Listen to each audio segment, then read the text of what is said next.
আসসালামু আলাইকুম। আমি doctor Reshma Aziz, colorectal and breast surgeon. আবার চলে এসেছি আপনাদের সাথে। কিছু রোগ আমি আগেও বলেছি, এখনো বলছি। তার আগে বলে নিই যে আমি তো গত ২০ বছর ধরে আছি। ২০ বছর ধরে সার্জারি করছি। Breast surgery, piles surgery, colorectal surgery. আগে জেনারেল সার্জারি করতাম, কিন্তু এখন আমি জেনারেল সার্জারি থেকে স্পেশালভাবে এই অ্যানোরেক্টাল সার্জারিতে চলে এসেছি আর ব্রেস্ট সার্জারিতে। কারণ বাংলাদেশে অনেক মহিলার যারা পাইলস, ফিশার, ফিস্টুলা, ব্রেস্টে ভুগে, বাট ওনারা আসে না। আর আমাদের বেসিক এটা হচ্ছে যে আমি মহিলা নিয়ে বেশি ডিল করি, যাতে মহিলারা আসে, মহিলারা এসে মহিলারা যত তাড়াতাড়ি সম্ভব হচ্ছে সার্জারি করে বা মেডিকেল ট্রিটমেন্ট দিয়ে ভালো হয়ে যায়। আমার যে টিমটা পুরো মহিলা টিম, আমার সাথে যে আমার অ্যাসিস্ট্যান্ট মহিলা, আমার অ্যানেস্থেটিক মহিলা, সব আমাদের একটা মহিলাদের টিম নিয়ে কাজ করি। সো যাতে মানুষ কমফর্টেবলি দেখাতে পারে, কারণ জায়গাটা হচ্ছে একটা লজ্জার জায়গা। সো ওপেনলি যাতে আমাদের ডিসকাশনটা হয়, ওপেনলি আমরা মেডিকেল ট্রিটমেন্ট, সার্জারি করতে পারি, এটা হচ্ছে মেইন। সো আজকাল যে কমন রোগগুলো হয়, অ্যানাল ফিশার, ফিস্টুলা, পাইলস, যেটাকে আমরা হেমোরয়েড বলি, তারপর অ্যাপসিস, এগুলো খুব কমন ডিজিজ যেগুলো আমরা সাফার করি। যেখানে আমি খুব শর্টকাট বলবো, কারণ বাই দিস টাইম আপনারা সবাই জানেন যে সিমটমগুলো কি। কনস্টিপেশন হবে, কনস্টিপেশন ইজ এ কি ফ্যাক্টর। কনস্টিপেশন সে ব্লিডিং হবে, ব্লাডটা যখন আগে যায়, কখনো পরে যায়, কখনো ড্রপ বাই ড্রপ পড়ে। এই সব থেকে কয়েকটা পাইলস, ফিশার, ফিস্টুলা, এগুলো তো নর্মাল বললাম, তা থেকে আবার ক্যান্সারের রূপ নিতে পারে। ঠিক আছে, যেটা খুব খারাপ। আমরা চাই না অত দূর পর্যন্ত গড়াই, আমরা তাড়াতাড়ি ট্রিটমেন্ট করে ঠিক করতে চাই। তো কনস্টিপেশন হবে, ব্লিডিং হবে, ব্যথা হবে, ফুলে যাবে জায়গা। এক একটা কিন্তু এক একটা জিনিস, যেটাতে হচ্ছে ধরেন খুব বেশি ব্যথা হয় আমাদের অ্যানাল ক্যানেলে, যখন একটা টিয়ার হয়ে যায় তখন অ্যানাল ফিশার বলি। ওটা কনস্টিপেশন হলে আরও বেশি হয়। হেমোরয়েড হচ্ছে ব্লাড কালেকশন হয়ে থাকে। একদম মানে বোঝার জন্য আমি একদম ভালো ইজি ভাষায় বলছি। ইন্টারনাল পাইলস থাকে, এক্সটার্নাল পাইলস থাকে। এক্সটার্নাল পাইলসটা যখন থ্রম্বোস হয়ে যায় তখন ব্যথা হয়। অ্যাপসিস, কালেকশন অফ পাস হয় অ্যাপসিস। ফিস্টুলা যখন একটা কমিউনিকেশন হয়ে যায় বাথরুমের রাস্তার সাথে, একটা কমিউনিকেশন হয়েছে, যেটা হচ্ছে ফিস্টুলা। এটা অনেক কমপ্লিকেটেড। সিম্পল ফিস্টুলা হয়, কমপ্লেক্স ফিস্টুলা হয়। আজকে শুধু পাইলস সম্বন্ধে বলবো, ব্রেস্ট সম্বন্ধে পরে বলবো। সো কি করবো আমরা যখন আপনারা এইসব দেখবেন, আপনারা ডাইরেক্টলি সার্জনের সাথে দেখা করবেন। আপনার নিজস্ব সার্জন থাকলে গেলেন। অর্থাৎ আমি আজকাল অমনি হেলথে আছি। অমনি হেলথের নাম আপনারা নিশ্চয়ই শুনেছেন। আপনারা ডাইরেক্ট ওনাদের সাথে কন্ট্যাক্ট করে চলে আসতে পারেন আমার কাছে।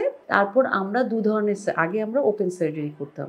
ওপেন সার্জারিতে আমরা হচ্ছে গিয়ে পেশেন্টকে ওপেন, যেটা হচ্ছে গিয়ে আমরা কেটে সার্জারি করতাম। পেশেন্টকে থাকতে হতো বেশি দিন, হসপিটাল স্টে হতো, প্রলং সার্জারি হতো ওখানে। আর এখন যেটা আমরা করছি ওটা হচ্ছে লেজার সার্জারি, যেটা অনেক ইমপ্রুভ। লেজার সার্জারিতে হোয়াট ইজ দ্য ডিফারেন্স কি ওপেন সার্জারি আর লেজার সার্জারি? ওপেন সার্জারিতে ব্লিডিং হয়, লেজার সার্জারিতে কোনো ব্লিডিং হয় না। Bloodless surgery is just a machine, pin like machine laser. ওটা দিয়ে আমরা হচ্ছে এন্ট্রি করে আমরা পাইলস থাকলে পাইলসটাকে কেটে ফেলি, অ্যানাল ফিশার অপারেশন করি, ফিস্টুলা অপারেশন করি।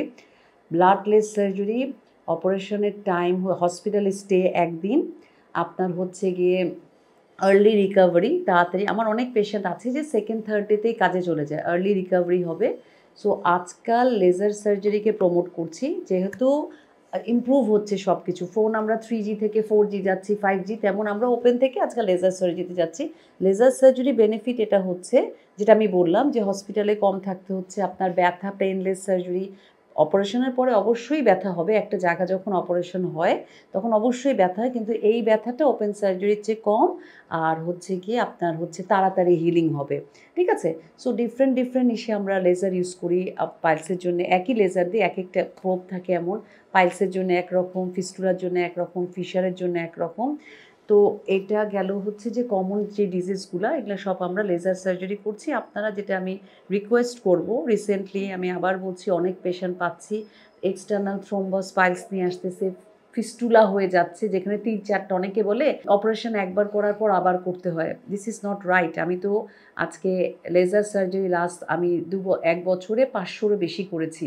লেজার সার্জারিতে আল্লাহর রহমতে আমার কোনো পেশেন্ট ফেরত আসেনি। কিন্তু যদি আপনারা ফিস্টুলা হয়ে যায়, তখন হচ্ছে যখন এটা অনেক কমপ্লিকেটেড হয়ে যাবে, তখন কিন্তু আপনাদের 2বার সার্জারি লাগতে পারে।